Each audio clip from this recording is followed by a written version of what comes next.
आज हम बात करेंगे ऑक्सिलरीज के बारे में।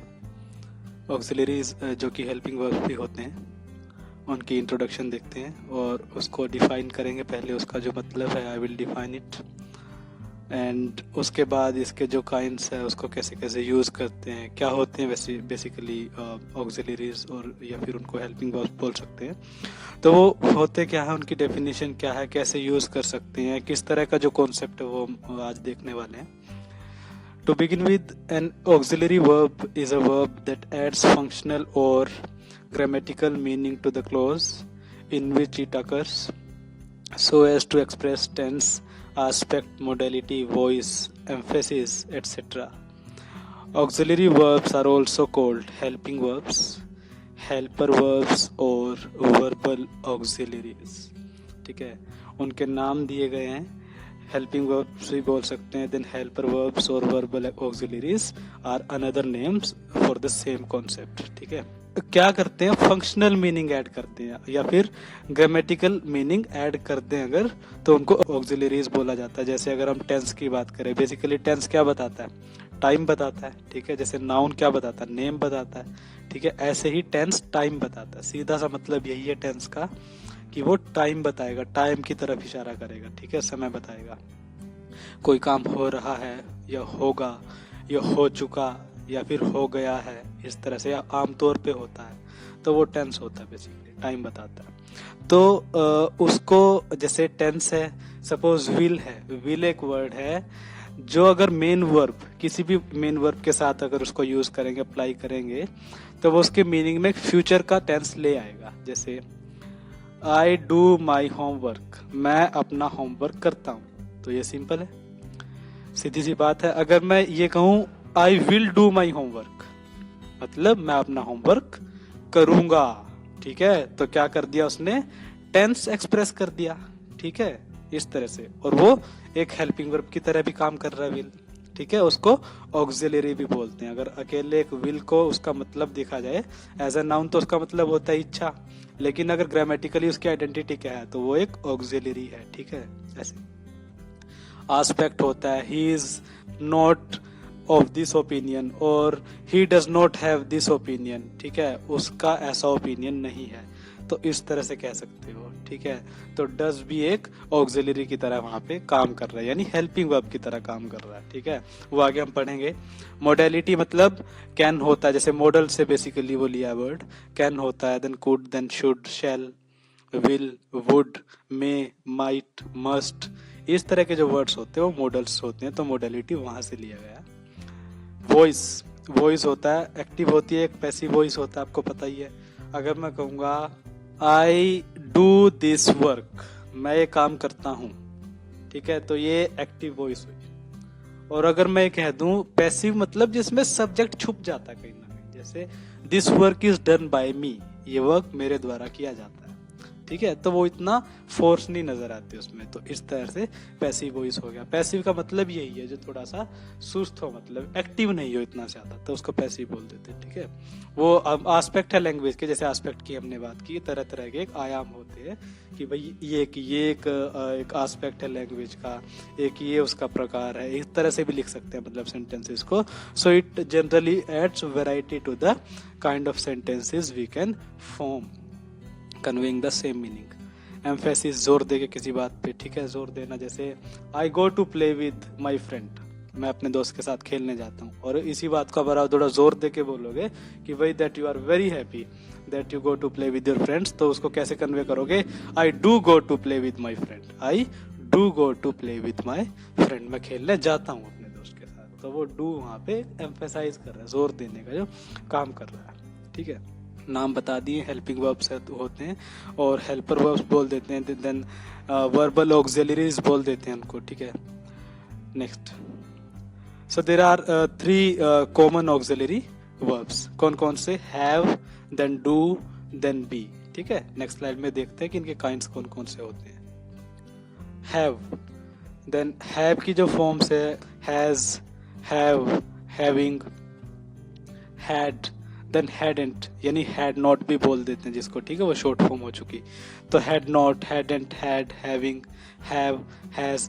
तो ये किसके फॉर्म है? इनमें से किसी का नहीं, इनमें से हैव, जो हैव होता है ओरिजिनल इनमें से हैव है, तो जो ओरिजिनल है उसी की आगे फॉर्म्स होंगे। ठीक है, हैव ओरिजिनल है इनमें से, तो हैव की ये सारी फॉर्म्स हैं। ठीक है, आगे according to the sentence, according to the grammatical rule of framing the sentence, we use these words. ठीक है, जो कि ऑक्सिलरीज हैं। अगेन डू, डू की फॉर्म कौन कौन सी होती है?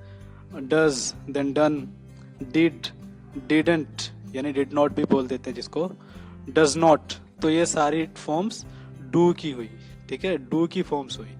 तो डू की जब ये फॉर्म्स हुई तो इस तरह से उनको वही अकॉर्डिंग टू द रूल्स, ठीक है, ग्रामर के जो रूल्स होते हैं, सेंटेंस को फ्रेम करने के जो रूल्स होते हैं, उन्हीं के हिसाब से इनको अलग अलग जगह पे हमें यूज करना है। देन कम्स बी, बी की फॉर्म होती है be, been, then am, are, is, was, were, wasn't, was not, okay, in extended form, aren't, are not, weren't and were not. ये सारी की सारी फॉर्म्स बी की हुई। ठीक है, तो बी का बेसिकली मतलब होता है रहना या कुछ होना, मतलब इस तरह से, जैसे बी हैप्पी, खुश रहो, है ना, बी ए मैन, एक मैन बनो, बी ए गुड मैन, एक अच्छे इंसान बनो।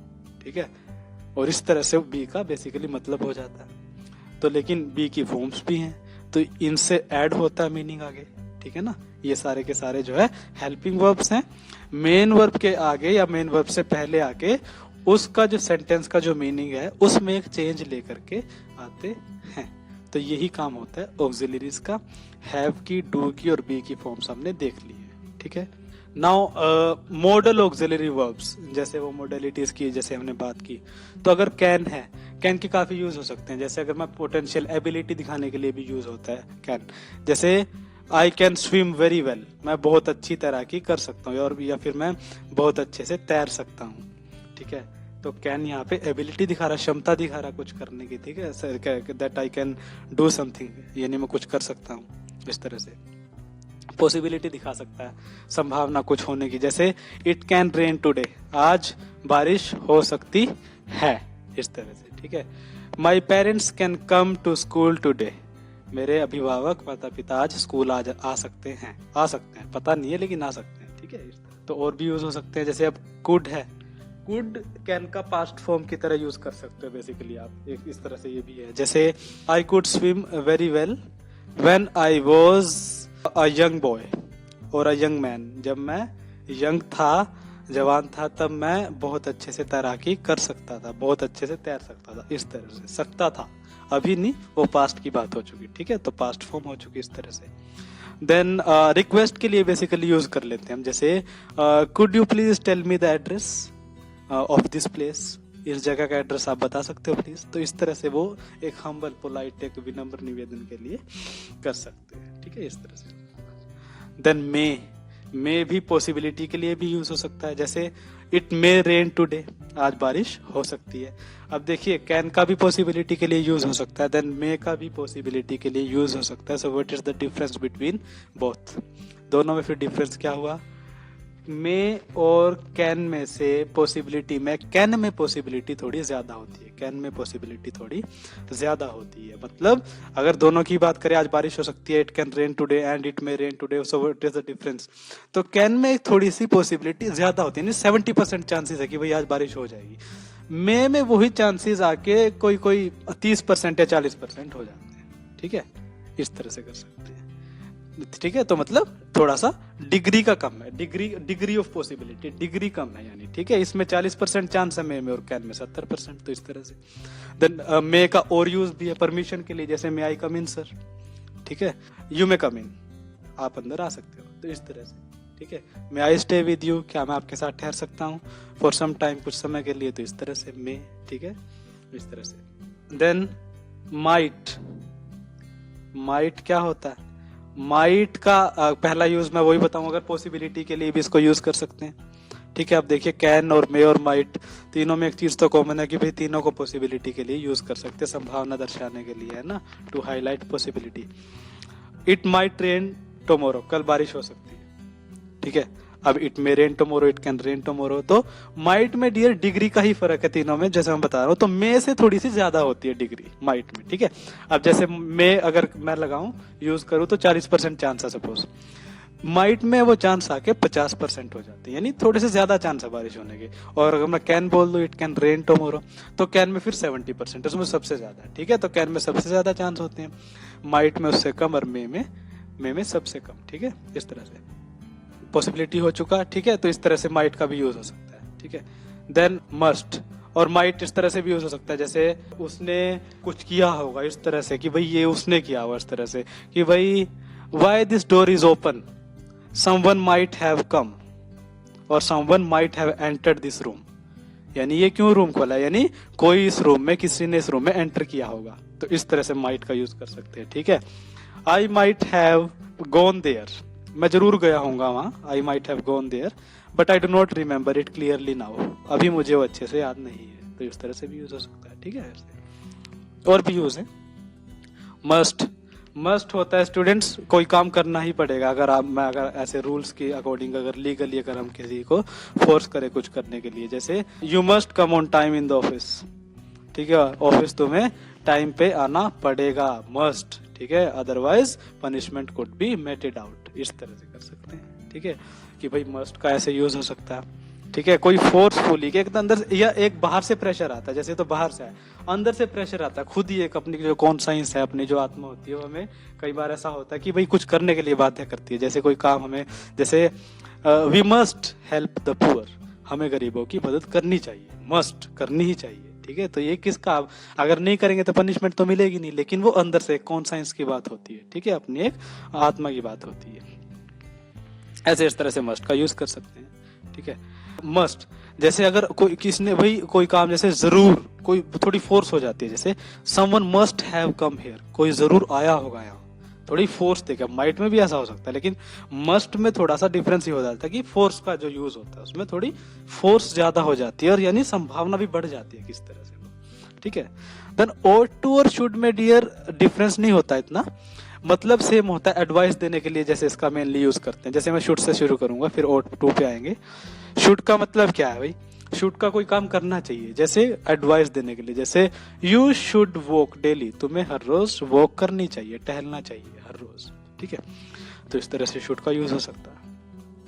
Suppose a doctor advises someone, okay, he's a patient, so he needs to walk daily, so doctor advises the patient to walk on daily basis, so he generally uses should in terms of that, okay, उस तरह से वो should use कर लेता है।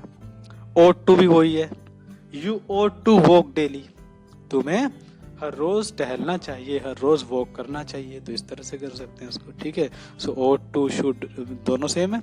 Difference ये हो जाता है कि भाई ought to में थोड़ी सी फोर्स ज्यादा हो जाती है, डिग्री जो है एडवाइस की, एडवाइस थोड़ी सी फोर्सफुल हो जाती है comparative to, as compare to should, ठीक है। तो बस ये डिफरेंस है, बाकी इंटरचेंजेबल यूज कर सकते हैं एज ए सिनोनिम, जैसे शुड नहीं लगाया तो ought to हो चुका, तो कोई दिक्कत नहीं उसमें, ठीक है। इस तरह से और एग्जाम्पल भी हो सकते हैं इसके, जैसे we should eat healthy fruits, यानी हेल्दी फूड, हमें हेल्दी खाना खाना चाहिए, तो इस तरह से शुड चाहिए, इस तरह से है ना, शुड और ought to, we ought to eat healthy food, तो इस तरह से कर सकते हैं। देन शैल और विल में भी कोई डिफरेंस नहीं है स्टूडेंट्स, दोनों ही फ्यूचर को दिखाने के लिए यूज होते हैं, ठीक है। दोनों फ्यूचर को दिखाने के लिए यूज होंगे तो डिफरेंस कोई नहीं है, लेकिन पर्सन का ग्रामेटिकली इसमें मतलब डिफरेंस क्या होता है। शैल बेसिकली फर्स्ट पर्सन के लिए यूज होता है, से आई, मैं, वी, तो ये फर्स्ट पर्सन में आ जाते हैं, ठीक है। तो मतलब वही रहेगा। विल सेकंड और थर्ड पर्सन के साथ बेसिकली यूज कर लेते हैं। सपोज अगर मैं कहूं आई शैल प्ले टुडे, मैं आज खेलूंगा, और मैं कहूं यू विल प्ले टुडे, तुम आज खेलोगे, तो कोई दिक्कत नहीं है उसमें, ठीक है। मतलब सेम है, फ्यूचर ही दिखा रहा है, लेकिन बस वो फर्स्ट पर्सन के साथ यूज होता है, वो सेकंड पर्सन के साथ यूज कर लेते हैं, ठीक है। आज के दौर में वैसे इन स्पोकन इंग्लिश विल और शैल में वो जो डिफरेंस है वो काफी हद तक वाइप आउट हो चुका है, फेड अवे हो चुका है, ठीक है, वो मिट चुका है, कोई वो खास डिफरेंस रहा नहीं है। लेकिन फिर भी for the sake of knowledge and for the sake of understanding आपको पता होना चाहिए कि हम यूज कहाँ करते हैं शैल, ठीक है। वैसे ऐसी कोई खास उसमें प्रॉब्लम आती नहीं है। वुड होता है, सपोज विल तो ये है कि भाई करूंगा, would suppose students mostly will की पास्ट फॉर्म की रूप में यूज कर लेते हैं वुड को, ठीक है। Would is basically used as a past form of will, will की पास्ट फॉर्म के तौर पे। जैसे if I would be there, अगर मैं वहां होता, आई वुड हेल्प यू, मैं तुम्हें हेल्प करता। देखिए विल तो है आई विल हेल्प यू, मैं तुम्हें हेल्प करूंगा, और वुड है कि भाई मैं तुम्हें हेल्प करता। तो वो तो डिफरेंस हुआ ना, अब वो वुड है करता, अभी वो पास्ट की बात हो चुकी है। So he was not able to do this but now, ठीक है, because suppose he was not there, वो वहां नहीं था। अगर होता तो ये होता, ये नहीं होता तो ऐसे होता, होता करता जाता, इसका मतलब ये है कि वुड यूज होगा वहां पे, क्योंकि अब तो हो चुका जो होना था, लेकिन वो पास्ट की बात हो चुकी है। But we are discussing it now in the present, अभी हम उसको सिर्फ डिस्कस कर रहे हैं कि भाई ऐसे होता तो ये होता। Suppose if I would be in your place, I would top the class, अगर मैं तुम्हारी जगह होता तो मैं टॉप करता क्लास में, होता करता, ठीक है। तो इस तरह से हो गया, अब हुआ तो नहीं ना ऐसा, लेकिन वो सिर्फ डिस्कस कर रहे हैं अभी, ठीक है। ऐसे तो वुड को पास्ट के फॉर्म में यूज कर लेते हैं। एग्जाम्पल्स देखिए ऑक्सिलरी वर्ब्स के, जैसे हमने बात की है अभी। शी वॉज बेकिंग अ पाई, पाई इस तरह की मिठाई होती है केक जैसी। पाई फॉर डेजर्ट, डेजर्ट होती है मिठाई के लिए, डेजर्ट होता है जैसे खाने के लिए। डेजर्ट में क्या है ऐसे पूछते हैं ना, तो मिठाई में क्या, मीठे में क्या है बेसिकली, तो मीठे, मीठे के लिए और मिठाई के लिए यूज हो जाता है। DESSERT, ठीक है, dessert. She was baking a pie for dessert, यानी केक बना रही थी मिठाई के लिए, ठीक है, मीठे के लिए। तो वो वॉज, देखिए बेकिंग मेन वर्ब है, वॉज, ठीक है, हेल्पिंग वर्ब है ना, यानी ऑक्सिलरी वर्ब है यहाँ पे, और हाईलाइटेड भी है, ठीक है, डार्कन है ना ब्लैक से, तो वो है। तो मेन वर्ब के साथ आके उसका मीनिंग चेंज कर रहा है, ठीक है, ऐसे। Dad has been working hard all day, dad पूरा दिन कठिन मेहनत कर रहे हैं। हैज बीन क्यों लगाया स्टूडेंट्स, यानी कंटिन्यूअसली कर रहा है पूरा दिन बिना रुके, without taking a break, he has been working hard all the day, ठीक है, इस तरह से। तो has been working hard all the day, all day, इस तरह से हैज बीन, ठीक है। बेसिकली हैज बीन वर्किंग कौन सा टेंस है, प्रेजेंट परफेक्ट कॉन्टिन्यूस टेंस होता है। जब हम टेंसेस की बात करेंगे तो उसमें फिर वो बात करेंगे। The bed was made as soon as I got up, जैसे ही मैं उठा बेड, फिर दोबारा से उसको तह लगा दिया गया, सब कुछ जैसे वो बिस्तर मेरा दोबारा से सेट कर दिया गया, ठीक है। तो वॉज मेड, ठीक है, बनाना यानी वही तह लगा देना, अच्छे से उसको रख देना, बेड को सही कर देना दोबारा से, वैसे ही, ठीक है, इस तरह से। The bed was made as soon as I got up, जैसे ही मैं उठा बेड दोबारा से ठीक कर दिया गया, ठीक है, जैसे ही। तो वॉज, हैज बीन, वॉज, देख, ठीक है। सरा डजंट स्काई और रोलर स्केट, स्काई होता है डियर, जैसे स्केट होते हैं मतलब पहिए वाले जो शूज होते हैं बेसिकली, उस तरह का एक स्केट बोर्ड होता है। तो उस पे जैसे सरा डजंट स्काई, सरा स्काई नहीं करता, उस पे जंप वगैरह नहीं करता, उसको देखो स्किट नहीं करता, ठीक है, या रोलर नहीं करता, बार बार घूमता नहीं है ज्यादा उस पे, इस तरह से, ठीक है। Doesn't. Did Matthew bring coffee, क्या मैथ्यू कॉफी लाया, तो डिड हेल्पिंग वर्ब है, ऑक्सिलरी वर्ब है, और डू की फॉर्म है। डजंट भी डू की फॉर्म है, और डिड भी डू की ही फॉर्म है, ठीक है। तो इस तरह से नाउ द एक्सरसाइजेस देखते हैं। We would have to fill in the blanks, okay, which are given, and the options are given. So let us see the first sentence. What dash the kids doing when you last saw them? जब तुमने पिछली बार देखा उनको, ठीक है, देखो past है ना, सो देम, सी की सेकंड फॉर्म में पास्ट है, तो पास्ट में, और किड्स है एक से ज्यादा है, तो वॉज तो लगेगा नहीं क्योंकि एक के साथ लगता है। अब वर बचता है स्टूडेंट्स, ठीक है ना। So what were the kids doing when you last so them, जब तुमने पिछली बार देखा उनको, ठीक है। ऐसा नहीं होगा what are the kids doing, because तो पास्ट की बात है ना, और आर प्रेजेंट के साथ लगता है, तो ये तो खत्म होगी पॉसिबिलिटी। डिड लगेगा नहीं, डिड के साथ डूइंग नहीं होता, ग्रामेटिकली रूल, ठीक है, ग्रामेटिकली वो इनकरेक्ट हो जाएगा। बीन के साथ भी ये जो ING फॉर्म है वो नहीं लगती बेसिकली, ठीक है, इस तरह से। Carla dash always wanted to try sky diving, Carla has always wanted to try sky diving, यानी कार्ला ने हमेशा चाहा है स्काई डाइविंग करना।